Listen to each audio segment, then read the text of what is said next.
Hello and welcome to the 17th Annual DisOrient Asian American Film Festival of Oregon. My name is Susan Hirata and I'm the Programming Director for DisOrient. For 17 years, it has been our commitment to advocate for representation, diversity, and inclusion, providing a much-needed platform to uplift the voices and stories of Asian Americans, Native Hawaiians, and Pacific Islanders. Today, it's my pleasure to host this conversation with filmmaker Keli'i Grace and members of the cast of Ala Moana Boys. Keli'i Grace is a director, cinematographer, and editor, often called a visual translator for his innate ability to bring to life the soul of a story. Grace imparts a feeling to each moment in a raw and authentic way. His prior client work includes Kamehameha Schools, Honda, Nissan, Island Air, and the Hawaii Army National Guard. And his short film, Reverence, premiered at the Hawaii International Film Festival in 2019. His work on Project Kuleana, Hokulea, and Ala Kukui reveal his resonant understanding of Hawaiian culture, and he is most proud of the work he has done that shares his culture with those outside the state of Hawaii. Mahalo, Hi, Susan. welcome. Yeah, I'll let you introduce your cast. Yeah, mahalo for having us, Susan, and DisOrient Asian American Film Festival. I want to introduce to you part of our cast of Ala Moana Boys. I first want to introduce to you Ioane Goodhue, who plays Joe Kahawai. Aloha. And next to that is Brandon Finn, who plays Ben Ahaquelo. Aloha. And after that is our young strapping man, Aiden Phengsy, plays David Takai. Mahalo. And last but not least, Mikki Meraki plays Grace Fortescue.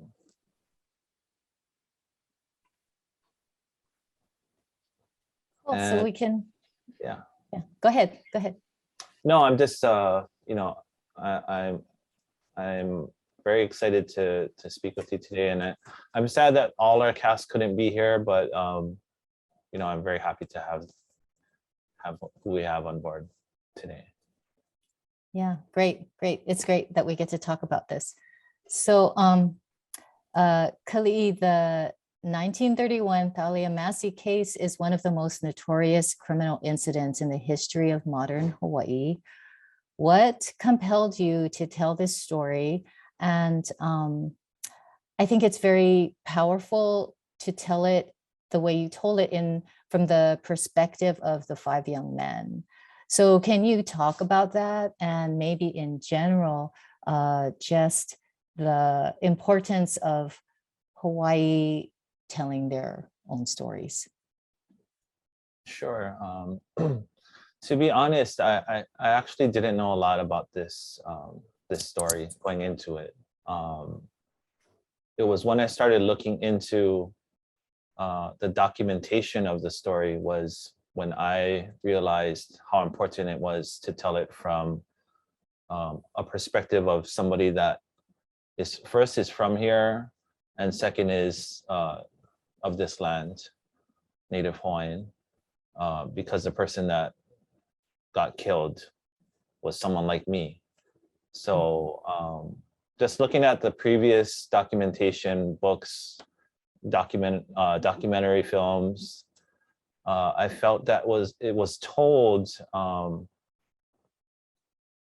me sort of a lopsided story, and I didn't hear much about how the boys felt. They were kind of just explained as these guys that got accused, and that was it. It was mostly focused on the legal side, the courtroom case, and the Fortescues. So I didn't know much about the boys.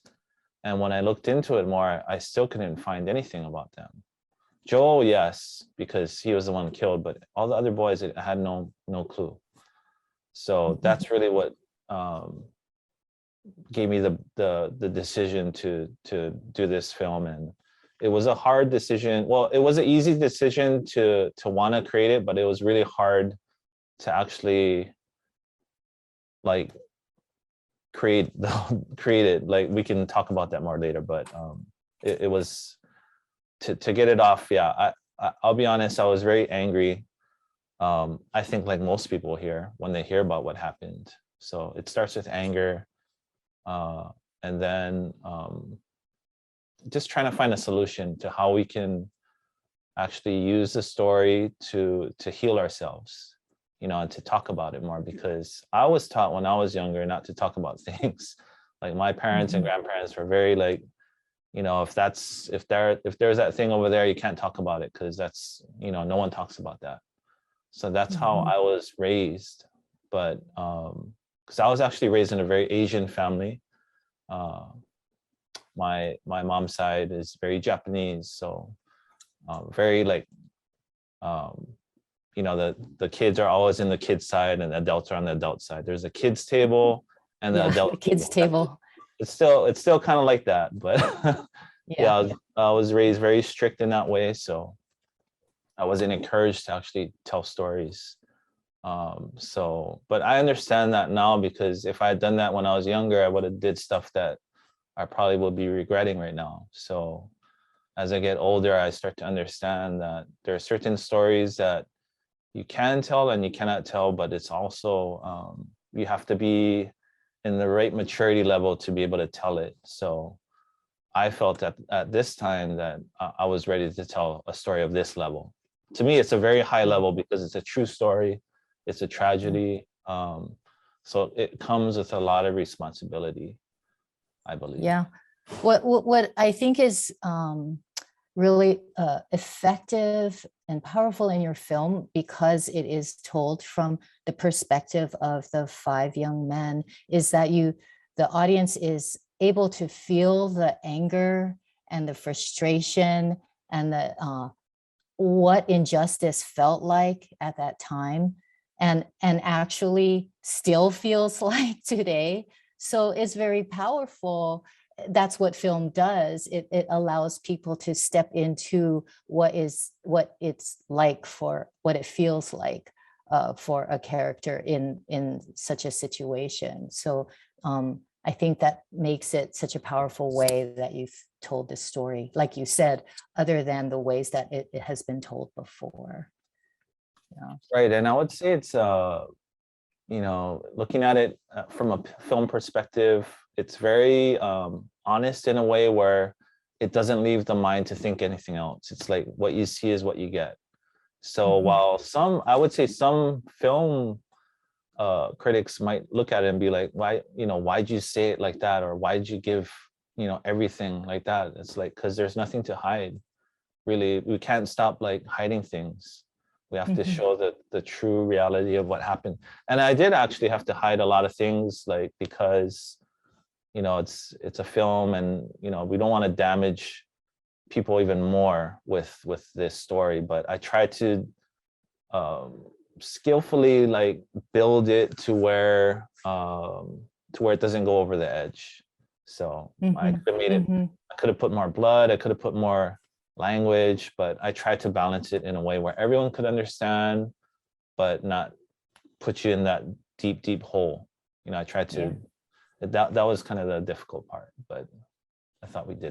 Thanks for holding off on the blood for me. I appreciate that. Yeah. So maybe the cast, do you have any comments about embodying your roles and what that felt like, being these people on film? I suppose I'll jump in here. Yeah, this was a heavy role. It's probably the heaviest one I've ever done. And I was exposed to the story a little earlier in life. I was lucky enough to learn about this when I was quite young. So I grew up with it. My mom is Hawaiian Chinese, but she's very dark. So like this was a story that kind of was very close to her as well, because Joe was targeted, and there was a huge racial element there too. So just as a browner Hawaiian, I'm Hapa, so I could only get so dark, but I knew that was a big element. So yeah, and just speaking to those undercurrents that still kind of exist here, I thought was really worthwhile. As an actor, it was a hard one to get into only because I know this is a real person, you know, the descendants of this individual are still walking around. And so the trauma of this event was just echoed through a few generations. And so there was a lot of responsibility, a lot of kuleana when going into this and approaching this role. And I will say that Keli'i created just the safest and most appropriate environment I found on a number of levels. And I grew up, Olelo Hawaii, I grew up with Hawaiian as my like base culture, and then I learned English much later. So to say that it was very appropriate on a number of levels is just, I felt very safe, and I felt we were doing it for the right reasons. Yeah, we had someone come in and bless the set as well. So it's very much community involved and engaged. And to see the kind of the outcomes of the viewings of this event just today after, you know, just here, the small little, it's a short film here, but a lot, it's impacted quite a bit. And namely the families, man. I think that was really cool to kind of not end any of the trauma, but hope uplift them and maybe sharing that burden that this name and this event doesn't have to end the way that it ended, and that we can all kind of share in this and learn from it and understand it, and then hopefully unpack it. You know, there's a lot of lessons here that are worthwhile, and I wouldn't want to unpack in any other way, you know, not on the news again, not in that kind of way. Yeah, so very heavy role, but a talented cast too. Like, you know, this is very, we linked together on Zoom, and I wasn't sure how it was gonna go because we did this all during the pandemic, mind you, and we got all that out of check rehearsing on Zoom and then meeting in person and getting it done. But hats off to everybody, and very easy set to be on, you know, very crazy content, but between the shots were a blast, you know, we were smiling and having fun. So Anyone else add to that? Mikki, why don't you give your experience on set? Because Mikki plays a very dark character in this film. Mikki, why don't you explain your experience playing that character, but also being on set?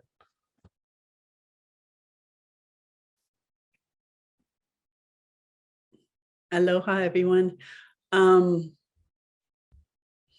When Keli'i first approached me with this role, I was really excited to audition and get into that place that I had to be to embrace this person who undeservedly got, you know, her and the lawyer got so much attention for this, when being the other her on this film, where the boys are getting the focus, was kind of I had a little time to make an impact. So it was really important to me to really get something right about this character, and diving into people that I've come across in life, and diving into the kind of people that could think differently about someone just because they're different than they are, is a place I really wanted to go. I really wanted to put it out there. I don't know why. I think we needed to look at the where the evil comes from in these situations. And it was really an honor to present it, because it's so ugly, you know. And so effectively you did it. And I want to remind people that Mikki's really the total opposite of the character she plays. Which is why I loved it. That's a good reminder. Yeah.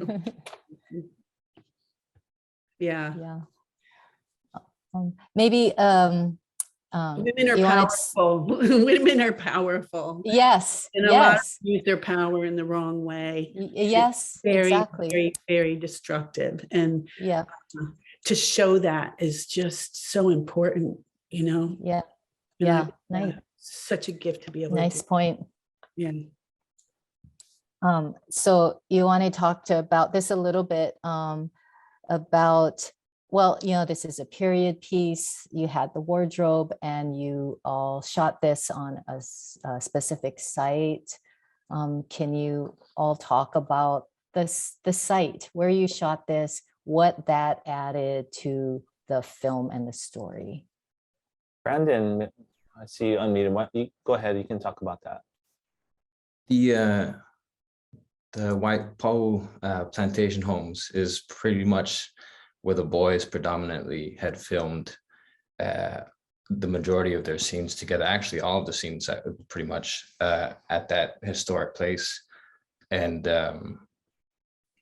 in the initial process of getting the film together, I had talked to Keli'i about this. I grew up right down Ioane Street, which is not too far from the White Pahu plantation homes. That's actually where my grandma and my grandpa, that's where their home was. And both my grandparents on my mom's side, they came from the Philippines as immigrant workers. They worked those fields in White Pahu, the sugarcane. Papa had cauliflower ear from holding the sugarcane, having it rub against the ear and stuff. And so to film a story that takes place, you know, at this historic area, the whole, you know, the White Pahu plantation homes. I think the key to the whole story itself that I kept stating to the boys and the crew was that this story hits so much close to home that no matter what we do, I don't think anything will be that important in terms of telling this story. Because for me personally, I felt as if I was telling a story that involved an era that my grandpa and my grandma lived in, you know, and to tell that story and to be a part of that was just an absolute honor. An honor, and then also a lot of pressure in terms of making sure that we nail this, you know, because no matter what we did or what we will do as creatives, as artists, I don't know if anything will hit home the way this one did, you know. So there was a lot of importance in terms of getting the concept correct, making sure we do justice to the story itself. And not only that, there's even more weight and more importance, I feel, with what we're talking about because of how relative this discrimination, this prejudice is, even to this day. And it's now 2022. We still deal with this stuff on a daily basis. And this happened 90, 100 years ago almost. And you know, to be a part of that, to be a part of this crew, it was an absolute honor. And I'm happy, absolutely happy with all the work everybody put in and whatnot. Yeah. Aiden, do you have anything to say? You haven't said anything yet. Want to make sure to. Hey, Aiden, maybe you can speak about your experience. You know, Aiden actually grew up on a farm as well, so he and his family, yeah, In White Pahu. Not in White Pahu, but Aiden, why don't you explain your Yes. So I grew up on a farm. My grandparents raised me. They came from Laos about like 40 years ago to Hawaii. They started off working, you know, at the plantations, and then eventually they worked their way up to owning their own land and starting their own you know, crops like cucumbers, tomatoes, taro. So I was raised kind of like barn like, you know, like we didn't have electricity, no running water. So I guess I can kind of understand, you know, like in some way what it was like back then, you know, like really no electricity. No, I mean there was, but maybe no phones, you know. I didn't really have anything the kids had. But you know, as for getting into character, I really think the Japanese accent helped. I don't know, something about accents with me. I like them. They're fun. You know, I wanted to you know, pay respects obviously to David Takai, do my best you know, do my best performance for him, you know. I feel like the set designs also helped too. We shot at a beautiful place. It really puts you there, the audience is there. And just the whole team was just awesome. Like Keli'i, the producers, even the soldiers, they were cool guys. So everyone was good, friendly. Yeah, we all had a good time. Nice, nice. Okay, Keli'i, I want you to talk about Kuleana for you for this film, how you did it, how you shot it. Wow, there's a lot. I would say almost immediately after we got approval to shoot this film, and we got the funding from PIC. I visited Joe's gravesite, and I kind of sat with him for a little while, because I wanted to make sure that I was doing the right thing, because this was going to be a difficult journey, I think, for me and everyone else. So that's the first thing I did. After that, I contacted my cousin Kihei Nahalea, who runs Project Kuleana, and I asked him to help me, sort of guide me through this journey, because he's done really difficult work as well. Not in the film industry, but just in what he does. So he kind of knew how to navigate things and communicate with people, because we'd have to talk to these families if we could get into contact with him. So it was a long process.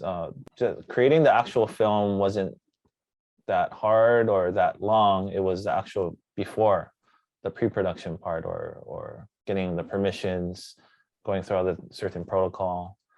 And as I started to put it out more in the universe, these people, or these descendants of the boys, started to contact me. And there was a few people that were very much against this, but I talked to my cousin, and he was like, that's normal. You're gonna have a few people here and there that they don't want to open that, they don't want to rip off the Band-Aid again. But I just had to be strong and keep moving forward. And as more people started to contact me, I started connecting with them personally, and we'd go on Zooms together. And it was mostly the Kahavai family, but I did connect with the Ahakwelo family, and also the Chang family, Henry Chang's family. I got pretty close with them as well. But there's a lot that we don't know about these boys, and maybe we'll never know. Because we put this out there for everyone to see, but not everyone wants to talk about it. A good example is the Ahakwelo family. Their family didn't end up so great, maybe. I'm not sure all the entire truth behind that, but or maybe it's just they weren't comfortable. The Kahavai family, they're very, I think, out in the open and public about how they feel. But like me personally, I wouldn't want to like go and talk to everybody about my business, I think. So I can understand people that want to stay more private. But a lot of the family did thank me for doing what I do. So that, to me, and the main reason why I did this was for the boys. It wasn't to create a film and win awards, or do this whole thing. It was really first and foremost for the boys, not for anything else. So whatever else comes to this, then it's considered a blessing. But that was the Kuleana that I was given, was to make sure that I did this for the boys. And when you do watch the film, you'll see at the end, it goes in a circle, and you'll see that last shot is really what it's about. So I think that's where you had mentioned the spirit of the location. There was something in that. It was a very small space where we shot the scene in the end. And when that last shot, of him, there was no doubt that that space was filled with something that was happy we were doing what we were doing. Definitely. It Yeah, was. and the spirit of the location, you know, I think with Joseph and all the other boys, you know, it doesn't really matter on where we are, but what you bring as a group or as even a person, it attracts. So I think we attracted a lot of actually positive energy, even though the story that we're telling was really tragic. Like everyone said on set, it was, you know, we're all having a good time. It was during the pandemic. It was really hard to get together in a space. But we did it really safely, with a lot of love and care with each other. And, you know, I think it taught us a lot about how just to be like real people with each other, especially during that difficult time during COVID. Like this was at the beginning of the pandemic. So we were the only ones shooting. Like Magna PI and all those other shows, they were having a hard time to shoot, like, and they got huge budgets. But, you know, we just got together and I told everyone, this is how we have to do it. Are you guys okay with this? And everyone was fine. You know, that creating a safe space was really important. It was really hard though, I think, for me, just because, you know, you have to hold the space as a person first and then get everyone to help you. But if you don't have that trust between each other, then they're not going to help you. So yeah, that was part of that big Kuleana that we all had, we all shared. Yeah, that's pretty cool. It's kind of like at that time, you know, the space opened up for this story to be told, and the others kept out a little bit of that space, you know, and it was for this story and for you to bring it all in, and maybe speaks to, again, the importance of Hawaii telling Hawaii stories. And you had this, the universe made space for this story at that time to be told. Well, and I think, you know, Susan, you know this, but when you go into somebody's house in Hawaii, you know, you have to be like, you know how to act, right? So when I went and approached the Plantation Village, I met with the executive director, Evelyn Alo. And, you know, it's like visiting my auntie. I gotta bring malasadas. I'm like, oh, auntie, can we shoot here? It's like, oh, what you doing? Why?